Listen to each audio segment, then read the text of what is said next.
Great. So we are NetZ, the Neighbors for an Equitable Transition to Zero Emissions. So we're a working group of the Illinois Clean Jobs Coalition, the ICJC, that consists of justice, environmental, faith-based, public health, worker, and clean technology institutions working to reduce diesel pollution across the state of Illinois. These are some stats around diesel pollution and the reasons why we think this is such a pressing issue. And I'm really excited today to introduce two leaders in all things EJ and electrification efforts. I want to introduce Jose Acosta from El Vejo, the Little Village Environmental Justice Organization. He is the Transportation Justice Program Manager. And I also want to introduce Neda Delamy, who is the Vehicle Electrification Manager at the Environmental Defense Fund. Both of these folks will be presenting for us today on why equity plays such a crucial role in our transition to electric trucks. So that being said, I will pass it over to Jose. Thank y'all. Thank you, Melanie, and thank you everybody here for joining us this evening, taking the time out of your Tuesday evening to be here with us. I'm really excited to connect with you all and to talk more about the work that we're doing, and also how this is so relevant in so many of our communities across the city, across the region, across the state, across the country, and even across the world, as we all know. So let's talk about diesel pollution first and foremost. It's a really major issue in the entire Chicago area.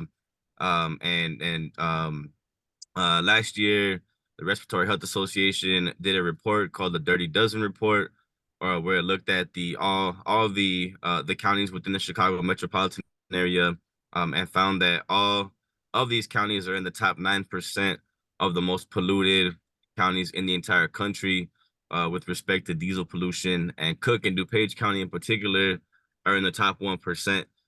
So if you live in Cook or DuPage County, you're actually breathing some of the worst air pollution in the entire country. And Willow Lake, Kane, Grundy, Kendall, and Kankakee are also all within the top 5%. And then you see some of the other counties that are downstate.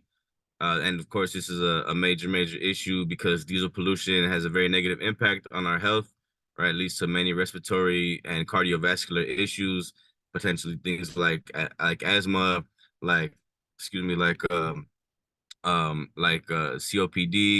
cardiovascular disease, early premature death, which on the next slide you'll see is a major issue in our state. And these numbers all came from the Clean Air Task Force, and this was their predictions for the 2023. What their estimates were, that we would have 416 premature deaths, nearly 200 heart attacks, other different symptoms of respiratory issues and things like bronchitis, emergency room visits, which also plays a major role not only on our health but on our pocketbooks, and ultimately just a major significant issues with asthma exacerbation as well. So again, this is a major issue across our state, and it's something that primarily impacts people of color, especially because of where these facilities are primarily located, but also because of other socioeconomic factors that really play into our health outcomes. If you go to the next slide, please. And this is again a major concern for us because transportation is the largest source of greenhouse gas emissions in the state. So it's really critical that we reduce and decarbonize this entire sector, not only for our climate, but also for our local communities who are dealing with the negative impacts of not only the air pollution, but also other things like traffic congestion, damage to our infrastructure, road safety, things like that. So on the next slide, let's first define what we're talking about when we're talking about trucks, right? Medium and heavy duty vehicles. That's the primary focus of the NetZ Coalition campaign. And when we're talking about that, we're talking about heavy duty pickups, vans, transit, school buses, freight and work trucks, and tractor trailers. So these are primarily used commercially, but there are, a number of individuals who do own their own trucks and things like that So today we're not talking so much about equity in terms of the labor side of things. This is primarily focused on equity in terms of who's being exposed to these pollutants disproportionately. And because they are primarily commercial vehicles, most of this pollution then is being caused by corporations, not by individuals. So in Illinois, we have over 615 million vehicles, and they travel more than 14.4 billion miles per year, and consume almost 2 billion gallons of fuel. So this is a really huge sector. We know that 1 in 7 1 in 7 vehicles on our urban highways throughout the state are trucks. And we have over 1.1 billion square feet of industrial activity dedicated to freight. And that's actually one of the largest markets in the entire country. We also have over 15,000 transportation, distribution, and logistics companies in the state, which is the most of any, I'm sorry, in the city, in that Chicago area, which is the most of any city across the country. So we have a ton of trucks coming through our communities every day. We go on the next slide.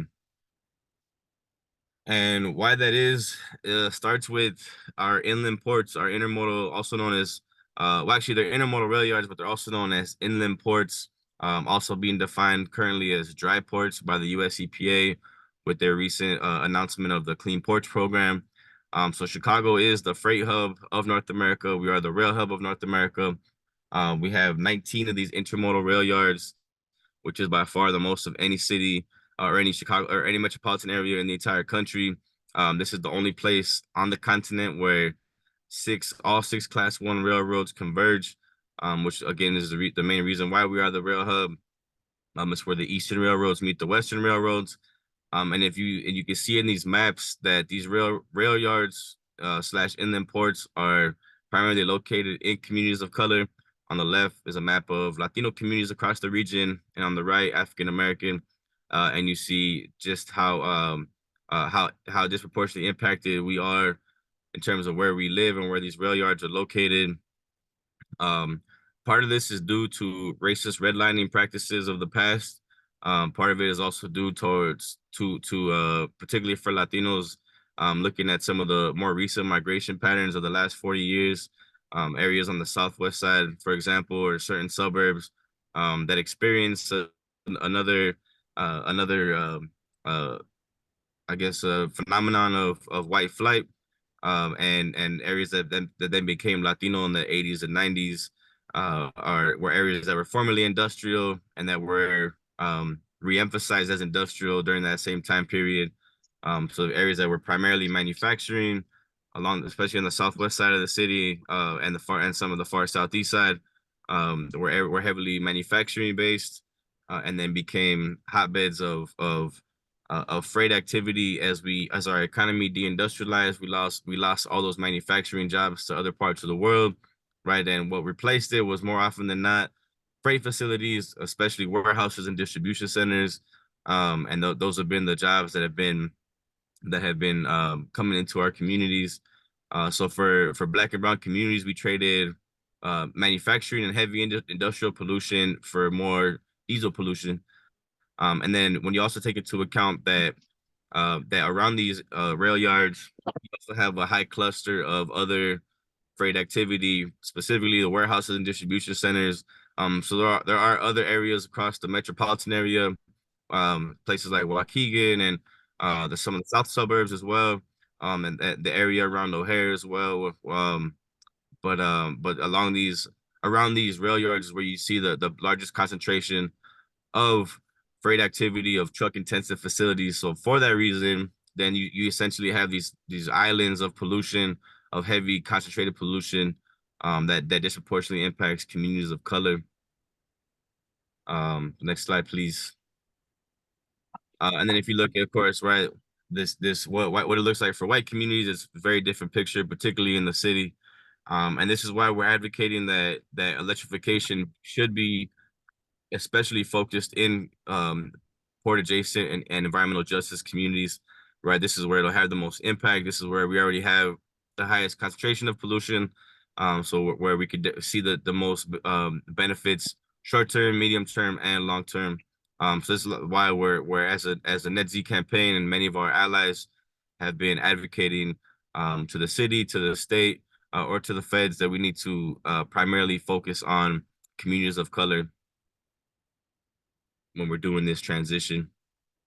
And again, why does this matter? It's because of who's breathing in diesel pollution the most. You see that communities of color are disproportionately impacted by diesel pollution in comparison to white communities. So again, this is a major equity issue. Next slide, please.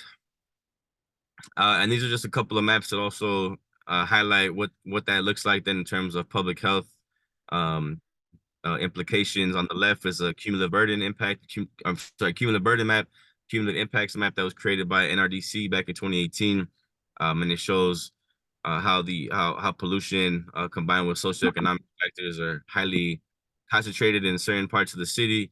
And then on the right is the air quality and health map that the Department of Public Health created in 2020. It was a similar methodology, but slightly different, and did create similar results in terms of showing where pollution, where air quality in general overlapped with health. And of course, like many maps of Chicago, it's the south and west sides that are disproportionately impacted in a negative way. And next slide, please. And just to show you what this looks like on a local level in terms of truck traffic, we've actually recently been engaged in a truck counts project that's coming with the website. So be on the lookout for that over the next few weeks, where we counted 35 locations across the city, primarily areas where there's an existing industrial corridor or there's an existing rail yard, and tried to target areas that were between those areas, those industrial corridors or rail yards, and the local highway. So we saw areas like, for example, in Little Village, near Pulaski and 41st, which was I think the highest truck count that we saw over the 24-hour period. There were 5,159 medium and heavy duty vehicles that passed through that intersection. So what we did in partnership with the Center for Neighborhood Technology and Fish Transportation Group, they set up cameras for 24-hour period at an intersection.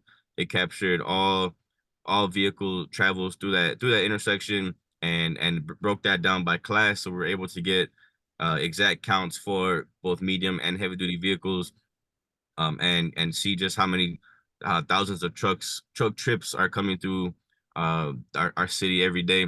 So this was just for 1 day period, but it at least gives us a really great snapshot in time. So so we did, like I said, we did counts throughout the city, and we'll be looking to share this information with you all after it's released, hopefully aiming for March 31st. So don't hold me to that yet, but I'm pretty sure that's the day we're looking at right now. But we're really excited to share this data with everybody because we really feel like it shows what these local impacts look like for our communities on a daily basis. And yeah, the next slide, please. And yes, now I'm gonna pass it to my colleague Neda to talk more about what our communities deserve. Thank you.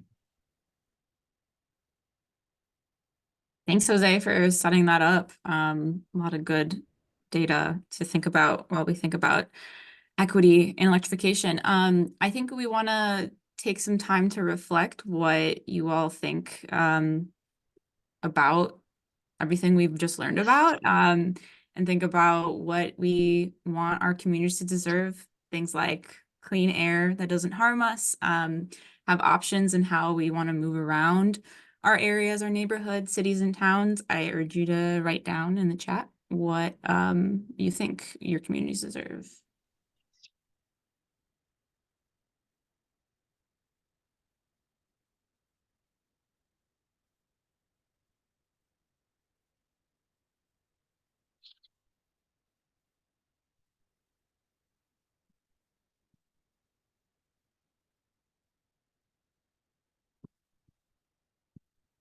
I'm sure you guys want clean air.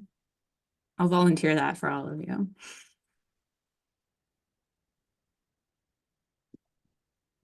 Cool. Yes, quality access to food and water. That's good. Reliable transit.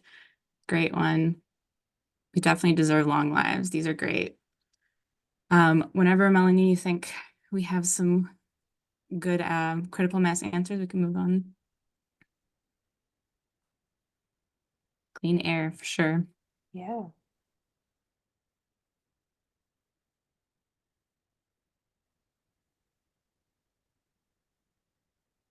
I'll just take a sec to talk about myself. So as Melanie said, I am a vehicle electrification manager at the Environmental Defense Fund. So I'm going to be telling you about contextualizing electric vehicles in this conversation of equity, and knowing that the transition to EVs is happening right now, will continue to happen. How can we make sure that our communities most impacted by diesel pollution are not left out of this transition?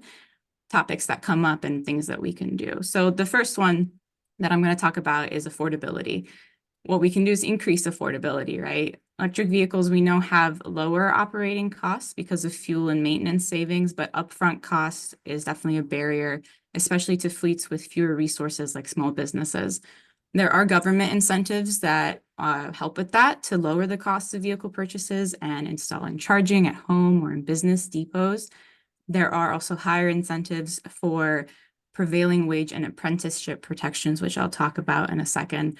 And there are loans, tax credits, and grants for battery component manufacturing, including higher priority for facilities that have collective bargaining agreements in place or are in the highest percentage of wages that they pay for their workers. So these incentives together bring the total cost of ownership, including upfront price for almost all vehicle classes, like this chart shows on the right, lower than diesel alternatives by 2027. To make it more equitable, we can do things like prioritize smaller fleets and who gets preferences for rebates, tax breaks, and other government incentives. Next slide. So in the job context, prevailing wage and apprenticeship means that the taxpayer or the contractor who is working on a project like installing charging infrastructure is paying the laborers and the mechanics a prevailing wage or equal to the wage for similar work in their area that other workers are getting or more. In addition to that, they have a minimum ratio of total labor hours of apprentices to journey workers, which are the professionals. So making sure that apprentices are getting labor time on the job as well. In 2024, that ratio is 15%, and at least one apprentice per project with at least 4 workers on it. So these requirements are basically trying to protect both high wages as well as giving training, job training for people in this new industry. And speaking of job training and growth, through the EV transition, we know that demand for engine manufacturing and traditional mechanics will fall, but manufacturing of new parts like manufacturing of batteries and components are expected to consistently grow, expected to be 2 million new jobs by 2035. Existing manufacturing jobs can also be protected with vertical integration, and what that means is investing like auto manufacturers are doing right now to build EVs and also their battery and component parts in-house. We know that building EV drivetrains actually takes more hours of work than internal combustion engines. They have higher labor intensity, so it protects the existing auto manufacturing jobs that we have. Plus, there's going to be booming demand for charging installation jobs, construction, maintenance of them, installation of them, all that good stuff. This is a really big topic, and we hope to have a future 101 session focusing on jobs in particular and things like small businesses, how they affect small businesses, independent owner operators of trucks in particular, since we know that we need to center truck drivers' perspectives, workers' perspectives to have a really good worker-centered just transition. Next slide.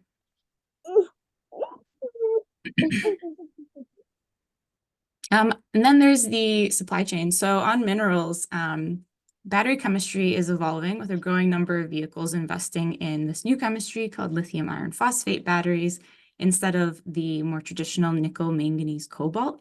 The lithium iron phosphate batteries, say that 3 times fast, don't have the problematic nickel and cobalt problematic both on human rights and ecological perspectives.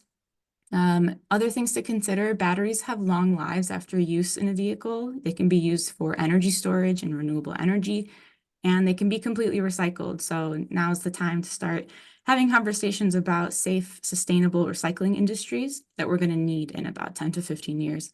It is already happening, but we need it at scale for all of the batteries that need to be recycled at that time.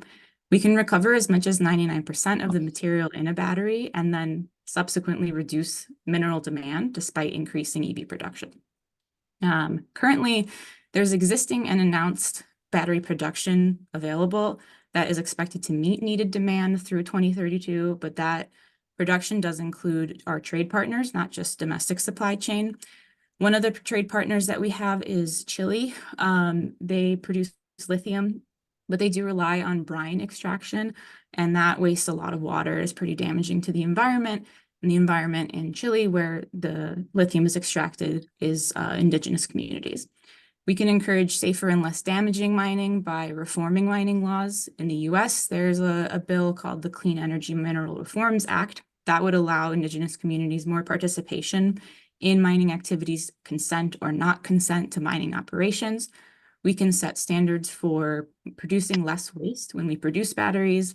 We can invest in alternate mining methods that are less damaging, like direct lithium extraction, and we can require government contracts when they are deciding on procurement requirements to meet certain environmental, human health, ecological standards to qualify for those government contracts. This is another really big topic that we can have a whole other one-on-one session on, focusing on supply chain and minerals and all that stuff that if you are interested in, we're going to ask you later to put in a survey to talk about. Next slide. And then another super important issue on equity is rural benefits. So understanding the difference between urban areas and rural areas, especially in a very different state like Illinois that has such a big urban center, but also very big rural areas. Every mile driven in an electric vehicle has savings compared to internal combustion engine vehicles, but the impact is going to be even bigger the older and larger the vehicle is one is replacing. Given these per mile savings and rural residents' longer daily driving needs, these can really add up for people. On the other hand, in addition, rural areas are also very susceptible to the impacts of climate change. Things like storms, floods, fires, all really impact rural residents because of their relative isolation, less dense infrastructure, and lower relative income. Then the tax credits that I mentioned, many of them are scheduled to expire, but rural areas actually remain eligible for the charging installation credit, for example, through 2030. There's also federal funding to increase the resilience of our electric grid to support electrification and update many rural areas need, of course. Lastly, public transit. So public transit in rural areas is often inefficient, inconvenient if it exists at all. The routes are often not high frequency or fixed routes. Increasingly, there are microtransit providers that fill this gap. Microtransit is like on-demand small bus or vans taking people where they need to go.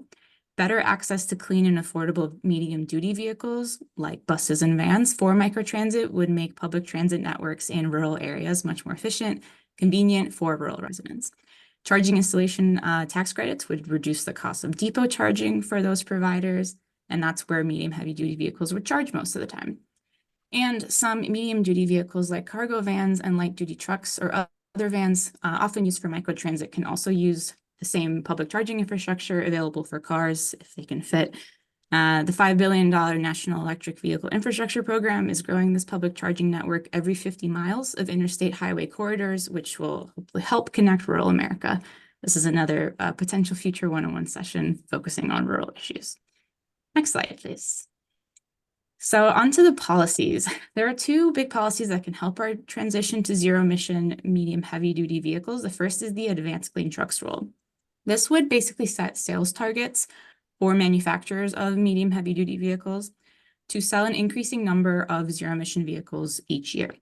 It guarantees a minimum supply, which increases consumer choice, access to vehicles that now go to other states first that have the ACT already.